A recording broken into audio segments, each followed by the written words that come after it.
अस्सलाम वालेकुम guys, how are you. उम्मीद है सब दोस्त खैरियत से होंगे। मैं हसन शाह और आप मेरा चैनल देख रहे हैं हसन शाह ऑफिशियल। जी, आज हमने जो वीडियो आज बना रहा हूँ वो उसका टॉपिक है आइज़ इन्फेक्शन। बर्ड्स के अंदर आई इन्फेक्शन क्यों आता है। तो ये बहुत ही हॉट टॉपिक है और पर्टिकुलरली सिंध में और कराची हैदराबाद साइड के जितने दोस्त हैं, और अब तो लाहौर और पंजाब में भी सारे दोस्त इस आई इन्फेक्शन की वजह से बहुत ज़्यादा लव बर्ड के अंदर परेशान हैं। तो इतनी ज़्यादा मुश्किल बात नहीं है, लेकिन चूँकि हम लोगों का प्रैक्टिस ऐसे नहीं है, हम लोग मार्केट से बर्ड ख़रीदते हैं और उनमें आई इन्फेक्शन होता है, या फिर ऐसे दोस्तों से ख़रीदते हैं जिनके शेड के अंदर ये आई इन्फेक्शन आ जाता है। इसको कंजंक्टिवाइटिस भी कहा जाता है, और मैं आज आपको इसके इलाज के बारे में मुफस्सल बताऊंगा इसको, और या इस आई इन्फेक्शन को काउंटर कर सकते हैं। आई मीन कि कैसे हम इस डिज़ीज़ को क्योर कर सकते हैं। तो देखें, आई इन्फेक्शन सबसे पहले तो फैलता क्यों है ये हमें पता होना चाहिए। कोई बर्ड आपका बाहर से आएगा और आप उसको ख़ास मुद्दत के लिए अलहदा से नहीं रखेंगे, एटलीस्ट उसको एक माह के लिए आप दोस्त 40 डेज़ के लिए आई रिकमेंड कि आप लोग उसको अलहदा रखें, एवरी से दूर किसी सेफ़ जगह पे बर्ड को रखें। और फिर वहाँ पे उसका हम देखेंगे कि उस बर्ड के अंदर कोई प्रॉब्लम तो नहीं है, आई इन्फेक्शन तो नहीं आता, या किसी किस्म की कोई बैक्टीरियल या दूसरी बर्ड किसी किस्म की कोई सिम्टम्स ऐसे शो तो नहीं करता कि जिसके अंदर हम कहेंगे कि यार ये इसके अंदर प्रॉब्लम है और इसका हम फिर उसको इस तरीके से क्योर करेंगे। इसको आगे फर्दर ट्रीटमेंट करना है। देखिए, आई इन्फेक्शन एक और बड़ी वजह उसकी, हमारे शेड्स के अंदर हम दोस्त जो हैं वो ट्रेज़ प्रॉपरली साफ़ नहीं करते, और उसके अलावा जो माहौल है एवरी का वो उसको गंदा रखते हैं। वो एक मेजर काज़ है आई इन्फेक्शन फैलने की।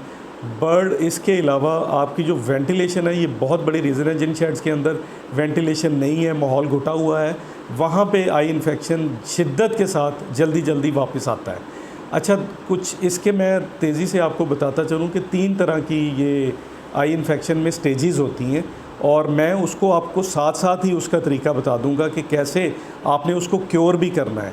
तो सबसे पहले आप देखें कि आई इन्फेक्शन, आप आइज़ के अंदर वाटर आ जाता है, बर्ड की आई के अंदर वाटर आई के अंदर आता है, तो फिर आपको समझ लें कि आपके बर्ड की जो आइज़ हैं वो ख़राब हो गई हैं। अच्छा, उसके लिए सिंपली आप ये करें कि 250 ml वाटर, जो वाटर डी जिसे कहा जाता है, उसके अंदर जस्ट 1 कैप्सूल ऑफ वेब्रामाइसिन किसी भी ह्यूमन मेडिकल स्टोर से आपको अवेलेबल है, वो लेके आपने अपने बर्ड को 5 डेज़ का कोर्स करवाना है। और रोज़ वाटर ड्रॉपर की शेप में लेके आपने 1 ड्रॉप बर्ड की आँख में, सुबह 1 ड्रॉप आपने शाम को, ये आप 5 डेज़ तक ऐसा करेंगे तो इंशाल्लाह आई होप के बर्ड इसी के दौरान पहली स्टेज में क्लियर कर जाएगा। और अगर इन केस वो नहीं करता तो फिर आपने समझें कि आपका बर्ड जो है वो स्टेज 2 डिज़ीज़ के अंदर है। आपने फ़ौरी तौर पे किसी एक्सपर्ट से रब्ता करना है, या आप ख़ुद भी उसको समझ सकते हैं।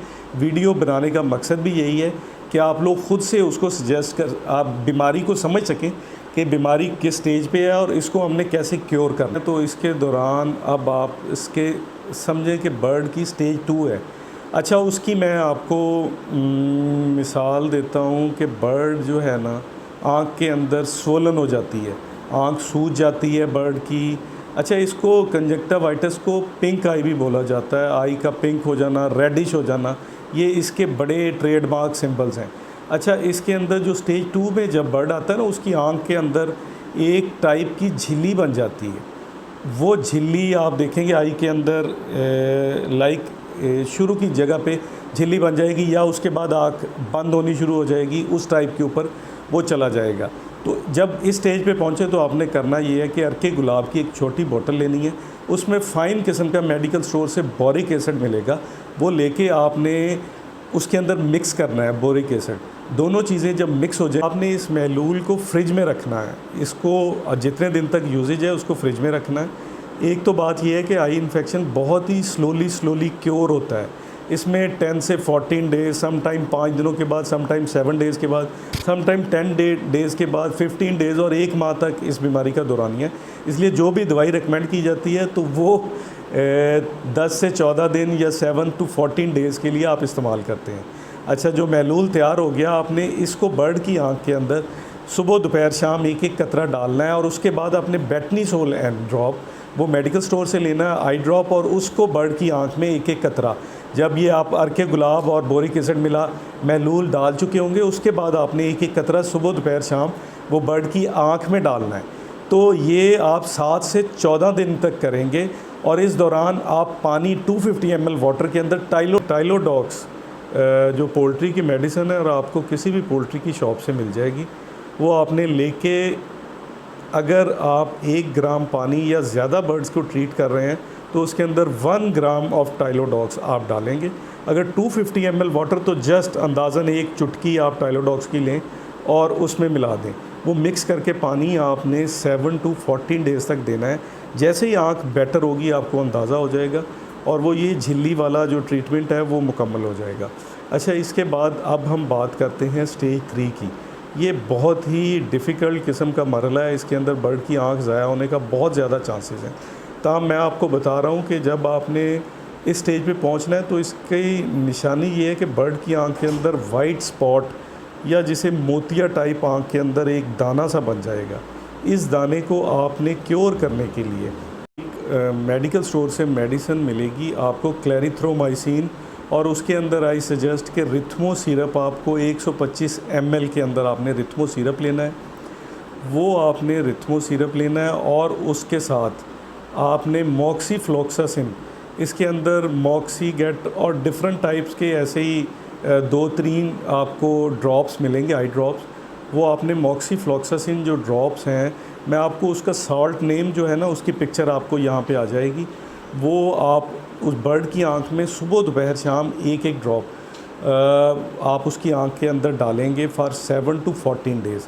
तो इंशाअल्लाह ताला उम्मीद है कि वो बर्ड उस मरहले से, और साथ आप जो रिथमो सिरप होगा 125 ml बताए गए तरीके के मुताबिक, जो कार्टन पे तरीका लिखा होता है, आप उस बर्ड ये वो मेडिसिन हैं, और इनमें आई ड्रॉप्स हैं, एक्सचेन, मॉक्सीजन, जो दोनों में से अवेलेबल हो आपको आसानी से मिल जाए।